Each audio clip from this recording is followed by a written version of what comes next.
తాకట్లో ఉన్న మీ బంగారాన్ని విడిపించి ఆ రోజు ఆన్లైన్ రేటుకి కొంటాం. Sharma gold company. నమస్తే, వెల్కమ్ టు సుమన్ టీవీ. నేను గిరిజ. ఇవాళ మనతో పాటు ప్రముఖ జ్యోతిష్య వాస్తు పండితులు బ్రహ్మశ్రీమంతా సూర్యనారాయణ శర్మ గురువు గారు ఉన్నారు.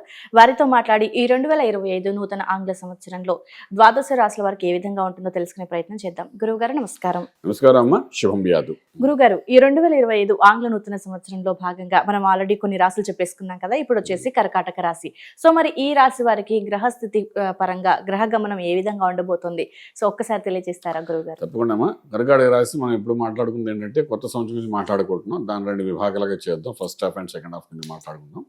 మొదటి హాఫ్ అండ్ జూన్ జూలై వరకు ఎలా ఉంటుంది, తర్వాత ఎలా ఉంటుంది వివరంగా వెళ్దాం. సో ఇందులో భాగంగా ముందు మనం మాట్లాడుకోవాల్సిందంటే వ్యవసాయం చేసే రైతాంగం గురించి మాట్లాడాలి. ఎందుకంటే రైతే మనకు సర్వస్వం కాబట్టి ఆయన గురించి మాట్లాడాలి. ఆదాయం రైతులకు చాలా బాగుంటుంది. అంటే ఇన్కమ్ ప్రాసెస్ అనేది చాలా బాగుంటుంది. ఫస్ట్ హాఫ్లో అద్భుతంగా ఉంటుంది మీకు. అంటే ఇప్పుడు జనవరి నుండి వరి పంట మొదలవుతుంది, ఆ తర్వాత ధాన్యం, తర్వాత గోధుమలు, ఇలా రకరకాలుగా వరుసగా పండించుకుంటూ వెళ్తారు. మళ్ళీ సెకండ్ హాఫ్లో వరి వేస్తారు, తర్వాత మొక్కజొన్న వేస్తారు, కూరగాయలు పండిస్తారు. కానీ ఈ సంవత్సరం పంట బాగుంటుంది, వర్షం చాలా బాగుంటుంది, వాళ్ళకి మంచి ప్రాఫిట్స్ అంటే 20 to 30% ప్రాఫిటబుల్ గా ముందుకు వెళ్ళే అవకాశం రైతాంగం అద్భుతంగా కనబడుతుంది. మరి ఉద్యోగం చేసే ఉద్యోగస్తులకి ప్రభుత్వ పరంగా కానీ ప్రైవేట్ పరంగా కానీ అలాగే స్వయం ఉపాధి చేసుకునే వాళ్ళకి ఏ విధంగా ఉండబోతోంది? ఇప్పుడు స్వయం ఉపాధి చేసుకోవడం, ఉద్యోగము అన్నది ఒక రకంగా చెప్పాలంటే ఉద్యోగం దొరకని వాళ్ళు స్వయం ఉపాధి చేస్తుంటారు. అంటే ఏంటంటే ఏ ఉద్యోగం దొరకనప్పుడు అంటే వాళ్ళు వ్యాపారం దిగుతారు. అంటే ఫ్రీలాన్స్గా సింగిల్గా వాళ్ళు ఏదో చిన్న చిన్న వ్యాపారాలు పెట్టుకుని ఉంటారు. ఉద్యోగం చేస్తున్న వాళ్ళు ఐటీ రంగం ఉంది, సాఫ్ట్వేర్ ఉంది, పబ్లిక్ సెక్టార్స్ ఉన్నాయి, ప్రైవేట్ సెక్టార్స్ ఉన్నాయి, గవర్నమెంట్ సెక్టార్స్ ఉన్నాయి.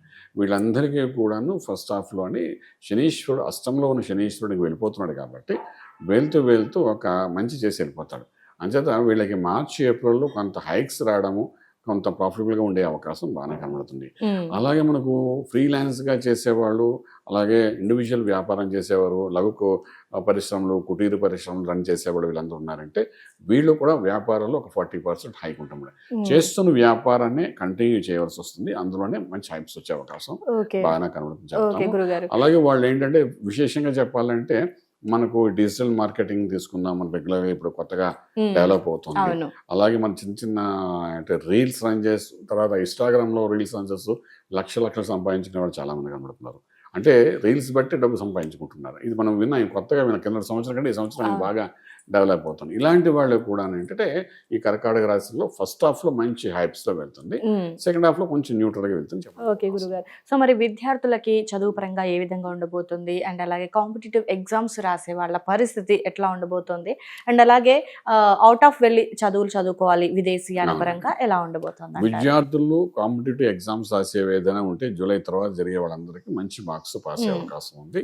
అలాగే జూలై తర్వాత విదేశాలకు వెళ్ళి ఉద్యోగరీత్యా కానీ చదువుకోవడానికి కానీ వెళ్ళాలనుకున్న విద్యార్థులకు ఎవరికైతే ఉందో వాళ్ళకి డెఫినెట్గా మంచి హైప్స్ రావడం, మంచి యూనివర్సిటీలో అసెస్మెంట్ అవ్వడము, తర్వాత ఖర్చు కూడా ఎకనామికల్ ఖర్చుతోని, స్కాలర్షిప్తోని వాళ్ళకి సీట్స్ దొరకడం, ఇవన్నీ జరిగే అవకాశాలు అయితే బాగా కనబడుతుంది.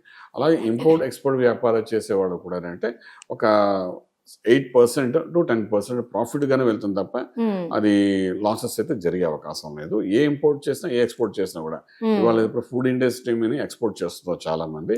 సో అలా చేసిన ప్రతి దానికి కూడా మంచి బెనిఫిషియల్ గా ఉండే అవకాశం ఉంటుంది. బేసిక్ ఏంటంటే అష్టమి శని లాస్ట్ 2.5 years వీళ్ళు నడిపిస్తుంది. ఈ శనీశ్వరుడు ఏంటంటే మనకి ఏప్రిల్ తర్వాత 9th house లోకి వెళ్ళిపోతాడు. అదొక మంచి అడ్వాంటేజ్ అన్నమాట వీళ్ళకి. సో గత 2.5 సంవత్సరాల నుండి చూసుకుంటే పెద్ద రాజకీయ నాయకులనే వాళ్ళ పదవుల నుండి కింద కూర్చోపెట్టేసింది ఈ అష్టమి శని. అలాగే పెద్ద వ్యాపారస్తులు కూడా స్టాగ్నెంట్ చేసి పడేసింది. సో ఇలాంటి వాటి నుండి కొంతవరకు బెనిఫిట్ ఉండవచ్చు. ఇప్పుడు కర్కాటక నుంచి మనం మాట్లాడుకున్నప్పుడు వచ్చిన పాయింట్ కూడా చెప్పాలి. అష్టమి శని యొక్క ప్రభావం వల్ల రాజకీయ నాయకులు అన్నాను కాబట్టి మన ఇంతకుముందు ఉన్న ముఖ్యమంత్రి ఎవరైతే ఉన్నారో మన కేసీఆర్ గారు ఉన్నారు కదా, ఆయన కూడా అష్టమి శని ప్రభావంలోనే ఆయన ఇరుక్కుపోయి బలహీనపడడం అనేది జన్మ. సో మళ్ళీ అలాంటి వాళ్ళకి ఈ శని ఎప్పుడైతే మారుతాడో మారడంతో మళ్ళీ వాళ్ళకి పుంజుకోవడం కావాల్సిన బలం వస్తుందన్నమాట. అగైన్ పొలిటికల్ గా షైన్ అయ్యే అవకాశం ఉంటుంది. జస్ట్ ఒక వర్డ్ చెప్దామని మధ్యలోని పాయింట్ చెప్తాం. అది కూడా ఇంట్రెస్టింగ్ పాయింట్ కాబట్టి మన తెలంగాణ ఉన్నాం కాబట్టి డెఫినెట్ గా పాయింట్ మాట్లాడాలని చెప్పుకుంటాను. ఓకే గురుగారు. సో రియల్ ఎస్టేట్ పరంగా ఎలా ఉండబోతుంది అంటారు? మన అంటే 2 తెలుగు రాష్ట్రాల్లో కలిపేసి, అండ్ అలాగే కోర్టు వివాదాల సమస్యలు ఉన్న వారికి ఎట్లా ఉండబోతుంది ఈ సంవత్సరం? Real estate, court, out of court settlements ఇవన్నీ మీకు ఏంటంటే మే నుండి కంటిన్యూస్ గా కనబడతాయండి. ఆ మే నుండి కొంత రాజ్యంలో ఉన్న బృహస్పతి లాభంలోకి వస్తాడు. శని Hmm. అష్టంలో ఉన్నవాడు ఆటోమేటిక్గా భాగ్యంలోకి వస్తాడు. సో వచ్చిన తర్వాత కొంత రిలీఫ్ వస్తుంది. ఏదైనా కోర్టు ఇష్యూస్ ఉంటే దాన్ని డ్రాగ్ ఆన్ చేయడానికి ప్రయత్నించండి. Hmm. ఫస్ట్ హాఫ్లో చేసుకుంటే బాగుంటుంది. అప్పుడే రిజల్ట్ కావాలని ఫాస్ట్ అప్ చేస్తే మాత్రం నెగిటివ్ రిజల్ట్ వచ్చే అవకాశం అనమాట. ఓకే. సెకండ్ హాఫ్ అంటే మనం ఎప్పుడైనా రెండింటిని విభాగం చేసాం కాబట్టి జూన్ తర్వాత కోర్టు వ్యవహారాల్లో మంచి పాజిటివ్ రిజల్ట్స్ వచ్చే అవకాశం వాళ్ళకి ఉంటుంది అవుట్ ఆఫ్ కోర్టు. అలాగే రియల్ ఎస్టేట్ చేసేవాళ్ళు కూడాను డెఫినెట్గా ఈ సంవత్సరం మొత్తం చూసుకుంటే మాత్రం ఒక 40 to 45% హైక్స్లో మంచి ప్రాఫిటబుల్గా real estate, construction, steel, cement, iron వ్యాపారాలు చేసే వాళ్ళందరికీ కూడా Hmm. మంచి రైజింగ్ అవుతుంది. ఏమాత్రం డౌట్ లేదు. లాస్ట్ 1.5 year నుండి వాళ్ళు కొంత నరకం చూస్తున్నారు. అంటే స్టాగ్నెంట్ అయిపోయి మనీ ఇప్పుడు అవన్నీ హైక్స్ అయ్యి రిలీజ్ అవుతాయి మనీ అంతా. అంటే ల్యాండ్ మీద పెట్టిన డబ్బు ఏదైతే ఉంటుందో అది రిలీఫ్ అయిపోతాం వాళ్ళకి ప్రాఫిటబుల్గా ముందుకు వెళ్ళే అవకాశం బాగా కనబడుతుంది. ఓకే గురుగారు, మరి కర్కాటక రాశి వాళ్ళు శుభకార్యం చేసే అవకాశాలు ఏమైనా కనిపిస్తున్నాయంటారా? శుభకార్యంలో పాల్గొనడానికి అవకాశం ఉంటుంది. మధ్యవర్తిగా ఉండడం చాలా బాగుంటుంది తప్ప శుభకార్యం చేసేంత పరిస్థితి ఏర్పడదు. లేదు. ఎందుకంటే మధ్యలో ఉండి మీడియేషన్ చేసి సక్సెస్ఫుల్గా శుభకార్యం జరగడం అంటే ఫర్ ఎగ్జాంపుల్ పెళ్లిళ్ళు చేయాలనుకున్నారు మధ్యవర్తిగా ఉండొచ్చు. అలాగే ఒక డీల్ చేస్తున్నారు, రియల్ ఎస్టేట్గా డీల్ చేస్తున్నారు, దాంట్లో మీడియేటర్గా ఉండి they can make money out of it. ఒక పెద్దరికంగా ఉండి ఏదైనా చేయాలనుకున్న దాంట్లో ఎటువంటి ఇబ్బందికరమైన పరిస్థితి అయితే మనకు కనిపించేది. ఓకే గురుగారు, మరి కర్కాటక రాశి వారి ఆరోగ్య పరిస్థితి ఏ విధంగా ఉంటుంది? అలాగే ప్రేమ వ్యవహారం విషయంలో ముందుకెళ్లే అవకాశాలు ఏమైనా ఉన్నాయంటారా? ఆరోగ్య విషయం అంటే లాస్ట్ 2 years నుండి కొన్ని ఇబ్బందులు పడుతున్నారండి వాళ్ళు అష్టమ శని ప్రభావం వలన. అది కూడా మనకంటే మార్చితో దాని యొక్క రిజల్ట్ క్లోజ్ అయిపోతుంది. అక్కడ నుండి ఆరోగ్యం బాగుంటుంది, హెల్దీగా ఉండే అవకాశం ఉంటుంది. ఎస్పెషల్లీ దిగువ భాగం అంటే నాభి దిగువ భాగంలో ఇబ్బంది పెట్టే అవకాశం ఉంటుంది. ప్యాంక్రియాస్ అనుకోండి, యూరినల్ ఇన్ఫెక్షన్ అనుకోండి, మోషన్ లో ఇబ్బంది అనుకోండి, స్టోన్స్ అనుకోండి, పైల్స్ అనుకోండి, ఇలాంటివన్నీ ఇబ్బందులన్నీ మనకు ఇంకా మార్చి ఏప్రిల్ వరకు కనిపిస్తాయి, ఎక్స్టెండ్ అవుతాయి. ఆ తర్వాత నుండి ఆరోగ్యం అది బాగానే ఉంటుంది. ఓకే గురుగారు, సో మరి ప్రేమ వ్యవహారాల సంగతి? ఇక ప్రేమ వివాహాలంటే కొంచెం వీళ్ళు దూరంగానే ఉంటే బెటర్. ఎందుకంటే ఒకదానికి ఆలోచిస్తే ఇంకేదో జరిగే అవకాశం ఉంటుంది. అసలు ఈ సంవత్సరం వాళ్ళకి అది పెద్ద సక్సెస్ఫుల్ చేసే అవకాశం అయితే కనిపించదు. బట్ ఇది వీళ్ళందరూ ఎలా ఉంటాయంటే కుజుడు యొక్క ఇన్ఫ్లుయెన్స్ ఎక్కువ పడుతుంటుంది. ఫస్ట్ హాఫ్ లో మనకు న్యూ ఇయర్ స్టార్ట్ అయినప్పటి నుండి కూడా ఈ కర్కాటక రాశి వారికి కుజ స్తంభనం ఒకటి ఉంది. ఇది మనకు ఆల్మోస్ట్ January 18th వరకు కనిపిస్తుంది అన్నమాట. So first year new year starting లోనే స్తంభనంతో ఉంటారు వీళ్ళు.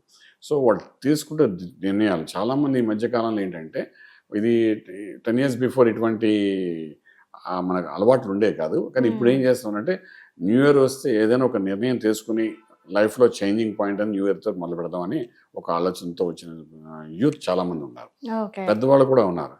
ఫర్ ఎగ్జాంపుల్ ఒక సిగరెట్ తాగుతున్న వ్యక్తి ఉన్నాడు అనుకోండి, కొత్త సంవత్సరం మొదలైంది, ఈ రోజున సిగరెట్ తాగడం మానేస్తాను, డ్రింక్ చేసేవాడు డ్రింక్ చేయడం మానేస్తాను.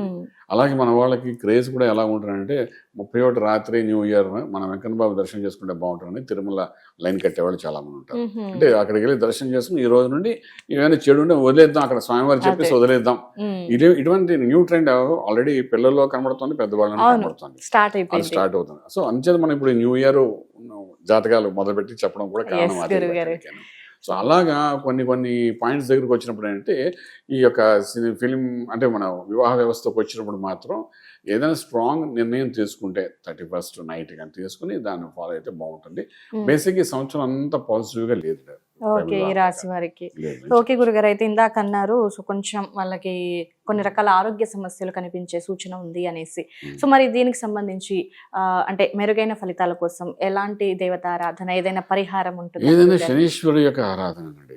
శనీశ్వరుని రకరకాల మనం ఆరాధించవచ్చు. శనికి తైలాభిషేకం చేస్తారు, శనికి జపాలు చేస్తారు, శనికి దానాలు ఇస్తారు, రకరకాల. అలాగే శనీశ్వరుడు యొక్క ఆలయంలోకి వెళ్ళి నల్ల బట్టలతో ఏదో కొన్ని కార్యక్రమాలు చేస్తారు, అన్ని మనం టీవీలో చెప్పలేం. కానీ రకరకాల శనీశ్వరుడికి ఇచ్చే ఉపచారాలు బోర్డు ఉన్నాయి. అందులో ఏదో ఒకటి రెగ్యులర్ ఫాలో అయితే అది మార్చ్ ఎండింగ్ వరకు, ఏప్రిల్ వరకు ఫాలో అయితే ఆల్రెడీ వాళ్ళకి అష్టమ శని కూడా నడుస్తుంది కాబట్టి కొంచెం ఫాలో అయితే అది కొంచెం బాగుంటుంది. ఇంకా అక్కడ నుండి పెద్దగా అవసరం ఉండదు, పాజిటివ్ గా పనిచేస్తుంది. ఓకే గురుగారు, సో కర్కాటక రాశి వారి ఆరోగ్య పరిస్థితులు మొదలుకొని ప్రేమ వ్యవహారాల దాకా కూడా అన్ని చాలా చక్కగా తెలియజేశారు గురుగారు. ధన్యవాదాలు. నమస్కారం. శుభం.